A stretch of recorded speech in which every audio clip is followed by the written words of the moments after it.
নমস্কার। এই মুহূর্তের সবচেয়ে বড় খবর, বার্ধক্য ভাতা, বিধবা ভাতা এবং প্রতিবন্ধী ভাতা এই তিনটি পেনশন স্কিমের আর্থিক সহায়তা দ্বিগুণ করতে চলেছে রাজ্য সরকার। খুব শীঘ্রই নোটিফিকেশান আসতে চলেছে। এবার থেকে বার্ধক্য ভাতা, বিধবা ভাতা কিংবা প্রতিবন্ধী ভাতা এই তিনটি স্কিমে যারা প্রত্যেক মাসে 1000 টাকা করে আর্থিক সহায়তা পেতেন তারা দ্বিগুণ অর্থাৎ 2000 টাকার আর্থিক সহায়তা পাবেন। আজকের এই ভিডিওর মাধ্যমে আপনাদের সেই তথ্য আমি দেখাবো, তাই ভিডিওটি অবশ্যই শেষ পর্যন্ত দেখতে থাকুন। আর এই চ্যানেলে নতুন এসে থাকলে প্রতিনিয়ত গুরুত্বপূর্ণ ভিডিওর তথ্য পাওয়ার জন্য চ্যানেলটিকে সাবস্ক্রাইব করে পাশে থাকা নোটিফিকেশান বেল আইকনটা অল করে রাখুন। ফেসবুক থেকে দেখে থাকলে অবশ্যই পেজটিকে ফলো করে রাখুন। দেখুন, সংবাদ মাধ্যমগুলিতে কিন্তু এই সংবাদ প্রচারিত হচ্ছে খুব শীঘ্রই রাজ্য সরকার ঘোষণা করতে চলেছে কিংবা নোটিফিকেশান আনতে চলেছে। বার্ধক্য ভাতা, বিধবা ভাতা, প্রতিবন্ধী ভাতা এই সমস্ত স্কিমের আর্থিক সহায়তা দ্বিগুণ করতে চলেছে রাজ্য সরকার। আর নির্বাচনের আগে নির্বাচনী প্রতিশ্রুতিতে তেমনটাই জানানো হয়েছিল।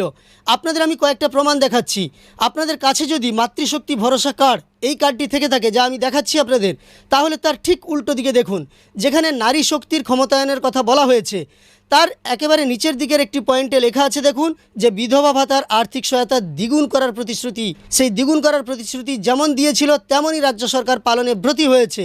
এছাড়াও সম্মানীয় অমিত শাহ, আমাদের স্বরাষ্ট্রমন্ত্রী, তিনি ঘোষণা করেছিলেন যে বার্ধক্য ভাতা, বিধবা ভাতা এবং প্রতিবন্ধী ভাতার আর্থিক সহায়তা এই সরকার গঠিত হলে অর্থাৎ বিজেপি সরকার গঠিত হলে পশ্চিমবঙ্গে দ্বিগুণ করা হবে। আমি সেই ক্লিপটাও আপনাদের শোনাচ্ছি। विधवाओं, वरिष्ठ नागरिकों और दिव्यांग जनों की सहायता को हम 2 गुना करेंगे। তো আপনারা সরাসরি শুনতে পেলেন, যেমনটা সম্মানীয় স্বরাষ্ট্রমন্ত্রী ঘোষণা করেছিলেন তেমনটাই এবার থেকে কিন্তু এই সমস্ত পেনশন স্কিমের আর্থিক সহায়তা দ্বিগুণ হতে চলেছে। এবার আপনাদের একটি নিউজ পোর্টালে প্রকাশিত সংবাদ দেখাচ্ছি। তো এবার দেখুন, একটি অনলাইন নিউজ পোর্টালে প্রকাশিত একটি প্রতিবেদন আপনাদের আমি দেখাচ্ছি, যেখানে বলা হয়েছে ক্ষমতায় আসার পর মুখ্যমন্ত্রী শুভেন্দু অধিকারী স্পষ্ট জানিয়ে দিয়েছিলেন রাজ্যের কোনো জনমুখী প্রকল্প বন্ধ হবে না, তবে সেগুলি স্বচ্ছতার সঙ্গে চালানো হবে। অন্নপূর্ণা ভাণ্ডার কবে দেওয়া হবে সেই ঘোষণার পর এবার রাজ্যবাসীকে আরও বড় সুখবর দিলেন মুখ্যমন্ত্রী। রাজ্যে চালু থাকা বেশ কয়েকটি ভাতার পরিমাণ দ্বিগুণ করে দেওয়ার সিদ্ধান্তের কথা ঘোষণা করলেন শুভেন্দু অধিকারী। মুখ্যমন্ত্রীর ঘোষণা অনুযায়ী বিজেপি সরকার এক ধাক্কায় বিধবা ভাতা, বার্ধক্য ভাতা ও প্রতিবন্ধী ভাতা বৃদ্ধি করেছে। আগে যেখানে এই প্রকল্পগুলিতে দেওয়া হতো 1000 টাকা, এবার থেকে দেওয়া হবে 2000 টাকা। সূত্রের খবর, জুনের প্রথম থেকেই মিলবে ভাতাগুলি, অর্থাৎ অন্নপূর্ণা ভাণ্ডারের মতো এই সমস্ত স্কিমের টাকাও জুন মাসের শুরু থেকেই মিলতে শুরু করবে, এমনটাই এখানে জানানো হয়েছে।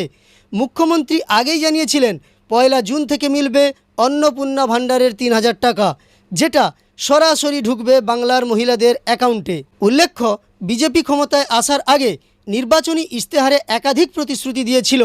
বিপুল ভোটে জয়ী হয়েই সেই প্রতিশ্রুতি পূরণ করতে শুরু করেছেন মুখ্যমন্ত্রী। প্রচারের সময় বিজেপির নেতারাও বলেছিলেন তৎকালীন রাজ্য সরকার যে ভাতা দেয় তাতে সংসার চালানো যায় না, তাই ক্ষমতায় এলে সেই ভাতা বৃদ্ধি করবে বিজেপি সরকার। সেগুলো যে শুধুই প্রতিশ্রুতি ছিল না সেটাই প্রমাণ করে দিচ্ছেন বাংলার নতুন মুখ্যমন্ত্রী। সরকার গড়ার 1 সপ্তাহের মধ্যেই বেশ কয়েকটি বড় ঘোষণা করেছেন তিনি, যার মধ্যে এই ঘোষণা নিঃসন্দেহে রাজ্যের মানুষের কাছে বিরাট আনন্দের। অর্থাৎ আপনাদের জন্য সুখবর, বার্ধক্য ভাতা, বিধবা ভাতা এবং প্রতিবন্ধী ভাতার আর্থিক সহায়তা বাড়ছে এবং তার ডবল হচ্ছে, 1000 থেকে 2000 টাকা আর্থিক সহায়তা হচ্ছে প্রত্যেক মাসে। তবে কারা কারা এই ভাতার সহযোগিতা পাবেন না বা কাদের নাম বাদ যেতে পারে, দেখুন, এখানে কিন্তু মুখ্যমন্ত্রী বারবার ঘোষণা করেছেন সমস্ত প্রকল্প চলবে, স্বচ্ছতার সঙ্গে চলবে। তাই আপনি যোগ্য কিনা সেটা প্রথমে বিচার করা হবে। একই সঙ্গে আপনি এদেশের নাগরিক কিনা, মানে আপনার ভোটার কার্ড যাচাই করা হবে। তারই সঙ্গে আপনার ডিবিটি লিঙ্ক ব্যাংক অ্যাকাউন্টে টাকা পাঠানো হবে, যেমনটা কেন্দ্রীয় প্রকল্পগুলিতে পাঠানো হয়, এবং একথাও আগে মুখ্যমন্ত্রী ঘোষণা করেছেন। যাই হোক, এই ভিডিওর মাধ্যমে আপনাদের আমি একটি সুখবর দিলাম। এই সমস্ত পেনশন স্কিমের টাকা বাড়তে চলেছে বা আর্থিক সহায়তা দ্বিগুণ হতে চলেছে। সম্পূর্ণ ভিডিওটি দেখার পরে আপনার মন্তব্য কমেন্টে জানাবেন। ভালো লাগলে একটি লাইক করে উৎসাহিত করার সঙ্গে সঙ্গে এই ধরনের তথ্য আরও পাওয়ার জন্য চ্যানেলটিকে সাবস্ক্রাইব করে পাশে থাকা নোটিফিকেশন বেল আইকনটা অল করে রাখবেন। ফেসবুক থেকে দেখে থাকলে অবশ্যই পেজটিকে ফলো করে রাখবেন।